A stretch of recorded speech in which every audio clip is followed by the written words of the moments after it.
see what's happening and they see that we're going in the right direction because we are transforming lives. It's not, we don't do a handout, we do a hand up.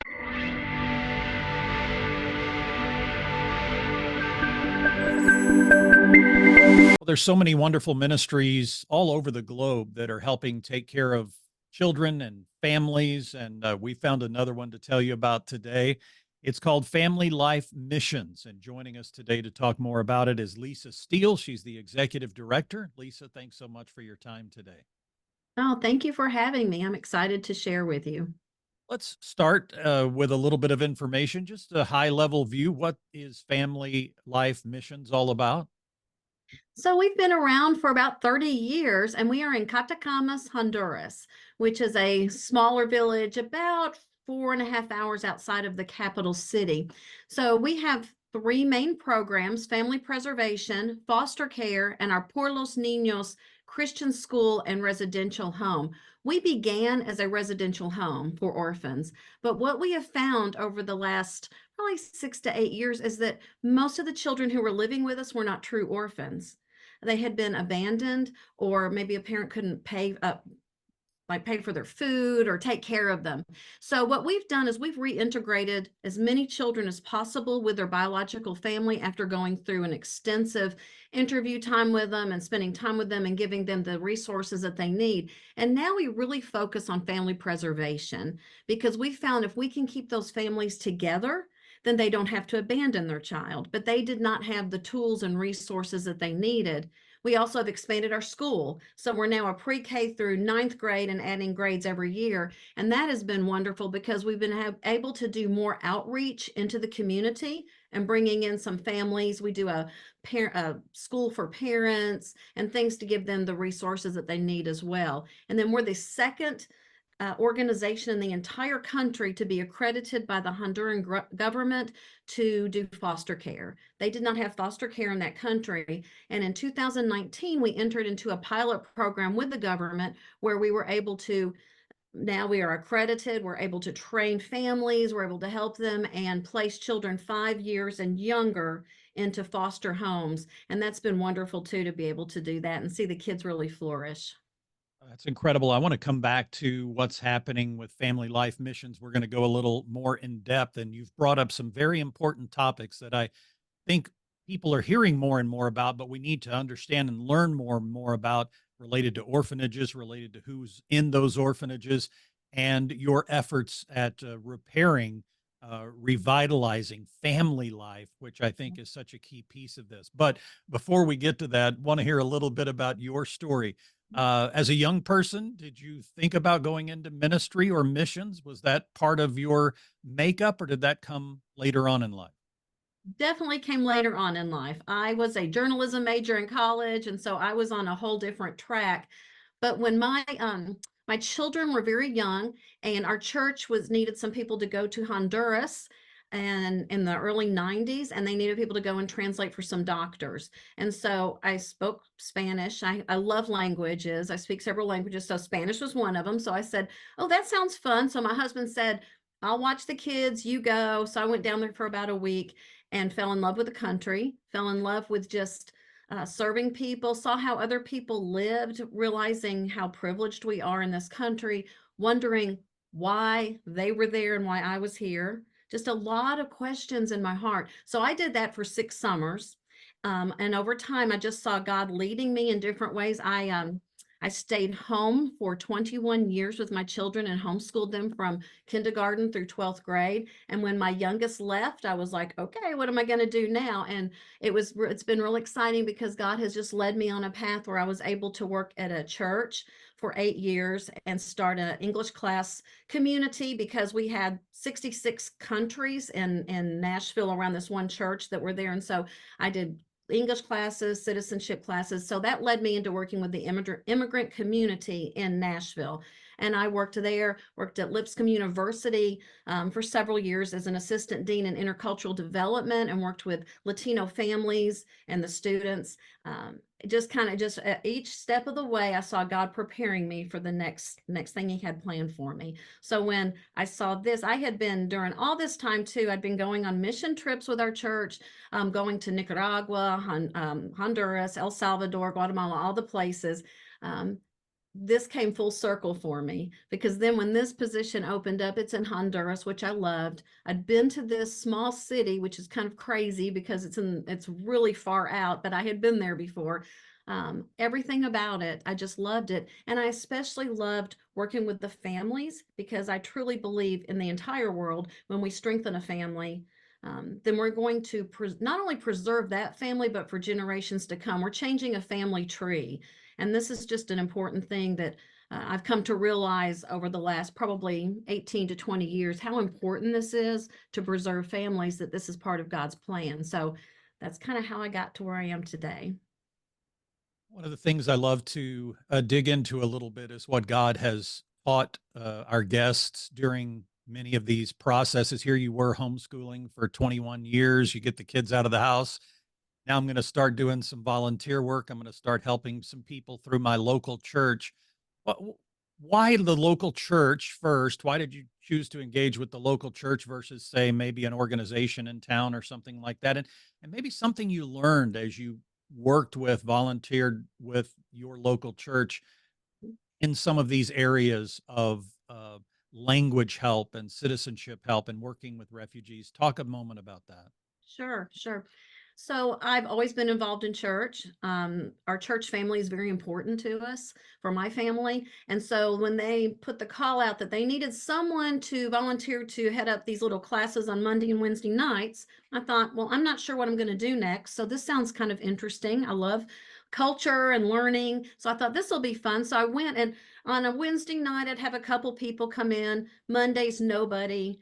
And then one Monday night, I had 72 young Latino men walk in who were construction workers, and they needed help.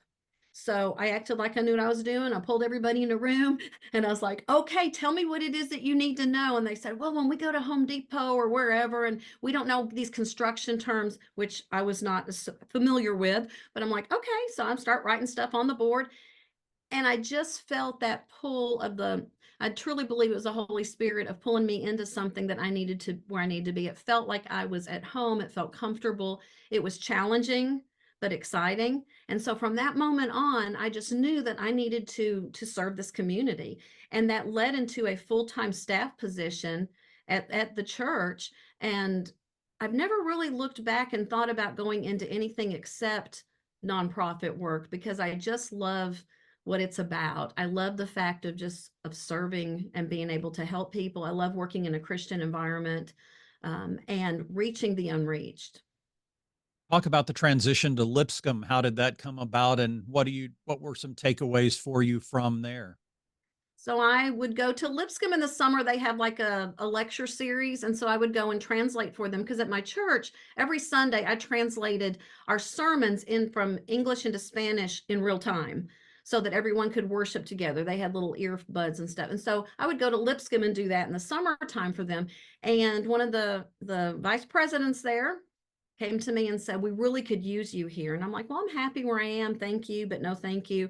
And he kept emailing me, and he said, are you praying about this? I was like, no, I'm not. And he goes, well, you need to pray about it. So I started praying about it, and I felt that tug again that maybe I needed to look into this. So I decided to go ahead and just see what it was about. But when I sat down on the second interview and sat with some Latina students who were speaking to me, and their parents didn't understand, their first generation students. And I thought, oh, there's a need here. I want to help these students. And so that just pulled me right into it. So I was there for 5 years, and I learned so much. It's a nonprofit university Christian environment, but at the same time, it's run like a business. And so I learned a lot. I learned how to do so many things. And so I look at that as a time of real professional growth for me during that, and loving the students and their families and being able to explain to the parents why their student had to stay late for school, to work on a project in the library, why they couldn't come home and translate for them. And so really working through all that and educating people. Let's talk about your transition to family life. How did you learn about family life? How did you end up serving there? I had been asked to be on their board of directors years ago, and I couldn't because I was already on several other boards. And, there's only so much, bandwidth that you have to do things. And so I was like, no, I can't do that. But then I saw this come up on LinkedIn where it was like that. This was an opening. I thought, I remember them. I remember that. And I read through I was like, and I wasn't really looking for anything, but I read that. I was like, wow, this just checks every box for me. I mean, I would get to go back to Honduras because I travel there a lot. I'm able to work with the Latino population, just everything about it. And I loved and I really didn't know that much about orphan care or foster care, but I thought I can learn that. I know how to do everything else and I know how to run an organization. And so I thought this is what I need to do. And so I applied, waited, didn't hear from them for about a month and thought, oh, well, no big deal. And then they called and said, we had so many applications, sorry. And within the next month, then it was down to me and two other people. They'd never had a woman to be an executive director. So it was me and two other men. But I thought, I was very comfortable going in because I knew what I could offer them. And I felt confident at the same time. I wasn't in that desperate mode of looking for a job either. I was really looking at another service area. And so when I left there, it felt good. And they said, we'll call you back in a week. And that evening, 2 hours later, they called me and offered me the job and said, it was unanimous. We want you. And so I was very excited because that way I thought this, you just know then it's what God wants you to do. Sometimes moving into a new position, especially one like this, where you're kind of going to be the lead person and you have to set the course and chart the vision. That all is very different than just volunteering or helping with some element. You're actually running the show, and you're coming in here to an organization that already is established. What was that like, and what did the Lord lead you to do as you came in and began that process of running this organization? Yeah, it was very different in some ways, and at the same time, I felt like I'd been led by the Lord to understand how to run this along the way, which was very exciting to me. But we were in a real transition moment there because we were really going to move away from a large residential home into more family preservation. And how would that look? So I've been there 5 years now, and I was talking to our director that we have that lives in Honduras the other day, and we were talking about how different our organization looks today than it did 5 years ago when I began. And it's a team effort. We have a great team down there, have a great staff. And so slowly we started looking at things like what kind of resources do these families need? What do they need to stay together? What are the tools that they lack? And so it's been very exciting to do that while at the same time maintaining the business aspect of everything and making sure everything's running correctly. On this end, being the bridge between Honduras and our board of directors. I feel like that's one of my largest jobs that I have, is making sure that everybody understands and getting the board on board with the major change because they had been on the residential home thing. And so getting them to understand like the importance of where we were going. But they love it now. They get it. They go down there, they see what's happening, and they see that we're going in the right direction because we are transforming lives. We don't do a handout, we do a hand up, if that makes sense. Yeah, thank you. I want to dive more deeply into that. You mentioned it at the beginning, and again, just now, the family preservation piece. I think for many of us who maybe just are churchgoers, lay people who have not been heavily involved in missions, we have heard probably a lot about many organizations around the globe that deal with orphan care in some form or fashion. Mhm. Truth is, over the last number of years, there seems to be this massive sea change that, the focus has gone away from this residential care that you talked about to more the family preservation model. Mhm. Can you talk a moment about that? What's the difference between just caring for orphans, what you learned about many of these orphans, and how family preservation really is the next step in this effort, and why it can make such a difference? What I found was when I started, we had 44 children living on our campus, and today we have 6, and they are true orphans. Okay. The rest of them were not true orphans. They had family or kinship care. They had someone who really wanted them. They just felt like they could not provide for them. So what we started doing was literally our social worker and psychologist would go home to home and speak with people and find out what is it that you lack? What is it that you need? How can we reintegrate your family? Education is very poor in this country. It is only required through 6th grade.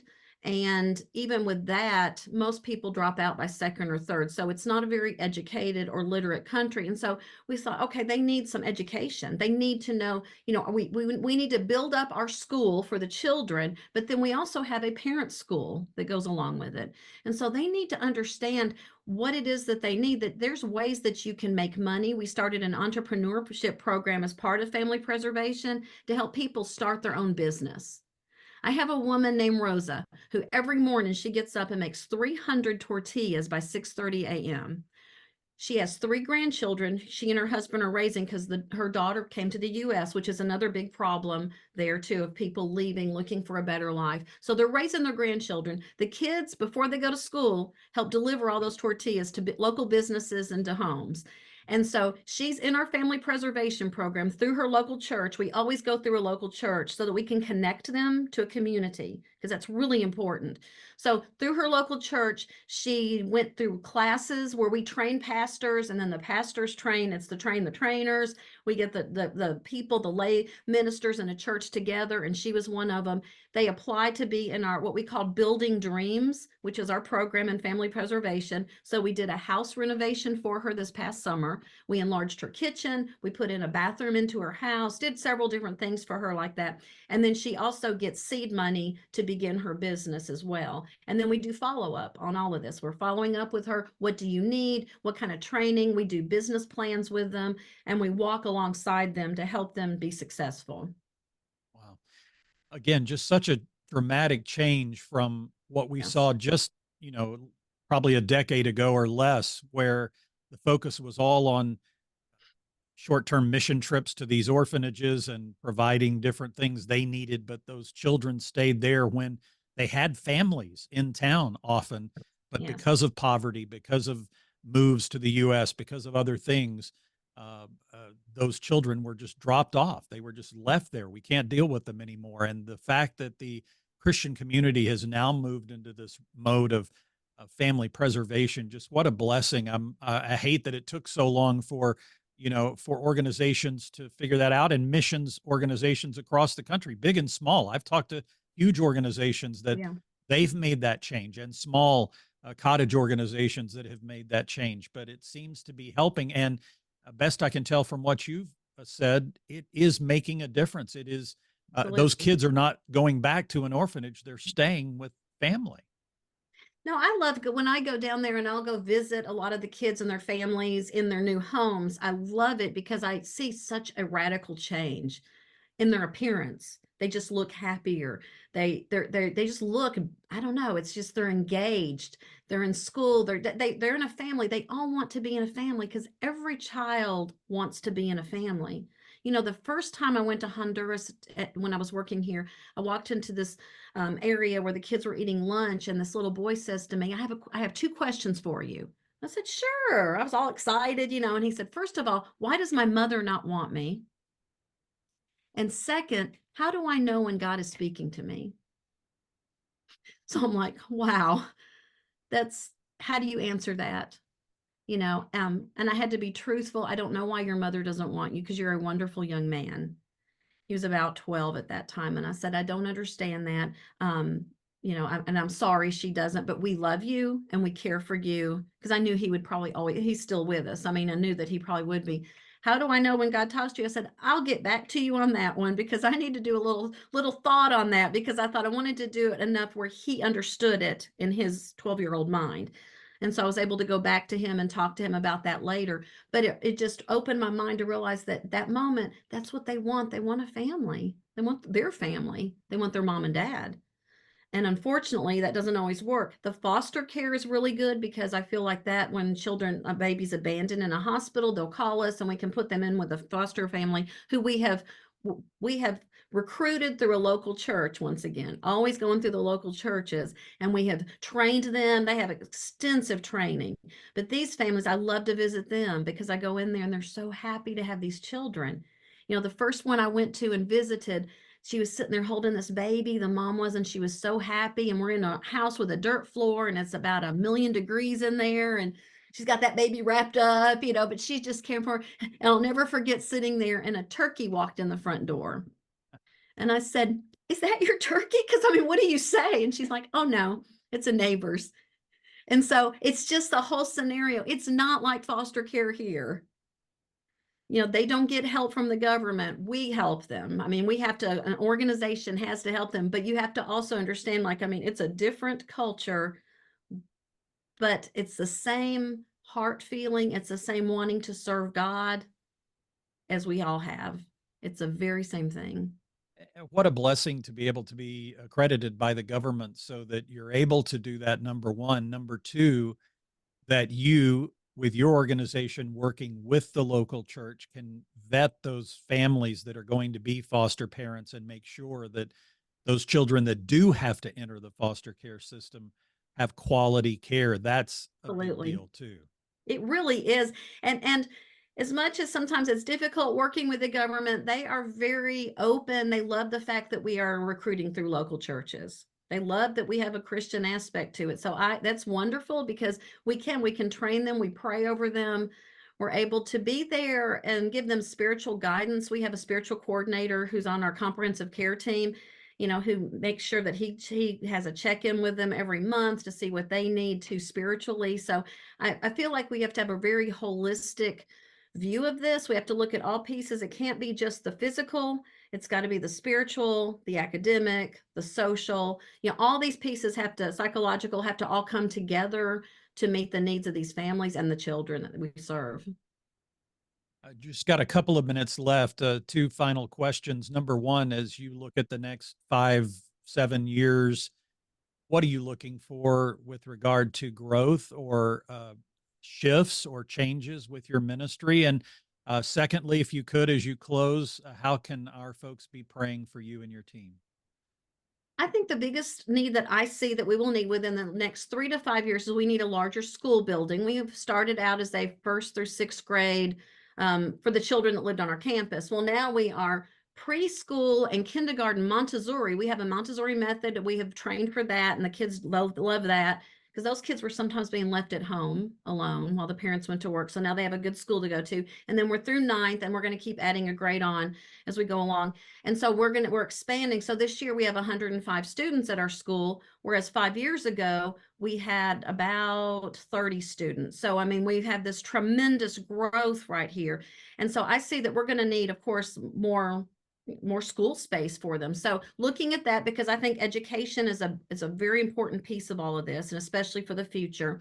So I see that we will be expanding our family preservation more and more as we are trained more churches, because when we go into these local churches and we're training these pastors, people want to be a part of our program and they sign a contract. I mean, there's things they have to do. It's very reciprocal. But I see that growing a lot too. Hopefully foster care will continue to grow. It's slow because there's nothing in place. There's no plan. We're kind of doing it as we go along with the government. So, but I see education really, really growing and being able to meet those needs because I really love that we have that school for parents too. Yeah. And they all come to it. They love it because we teach them. It's like, oh, here's positive discipline. Here's what you do. I had a mom tell me recently that I just really, my boys would come in fighting all the time and I would yell at them and we would just all be yelling. And then I took a positive parenting class. And now when they come in yelling, I make them sit down and say, okay, what are we talking about? How are you feeling? Do a feelings check. And she said, and then I talk with them and now I have peace and harmony in my home. That's awesome. I mean, that's what we want because it's helping people be better parents. So those kids are going to grow up and be better parents, right? So what we need from people is, prayers that we are reaching out to people, that our staff is able to do what they need to do. We have a staff of 18 who are wonderful. But it's a lot. And they are so passionate and committed, but I pray for them all the time to have the capacity to be able to do, because they have families too. And so that's real important. But praying for the people that we are reaching the most vulnerable. One of our staff members told me that once that everyone's vulnerable in Honduras, but we need to reach the most vulnerable. And that's what I pray for, is that we're able to reach the most vulnerable, helping them and not hurting them with care, because you can hurt with care too. And so really working hard to serve and care for them. Lisa Steele is the executive director of Family Life Missions. They're operating about 4 hours outside the capital in Honduras and doing some great work. I would encourage you to put them on your prayer list. We'll also link you to their website in today's program and podcast notes. Lisa, thanks so much for your time today. Great to get to know you a little bit, as Thank well you. as Family Life Missions. Appreciate the work you're doing, and we'll continue to pray for your efforts. Thank you very much. I appreciate it.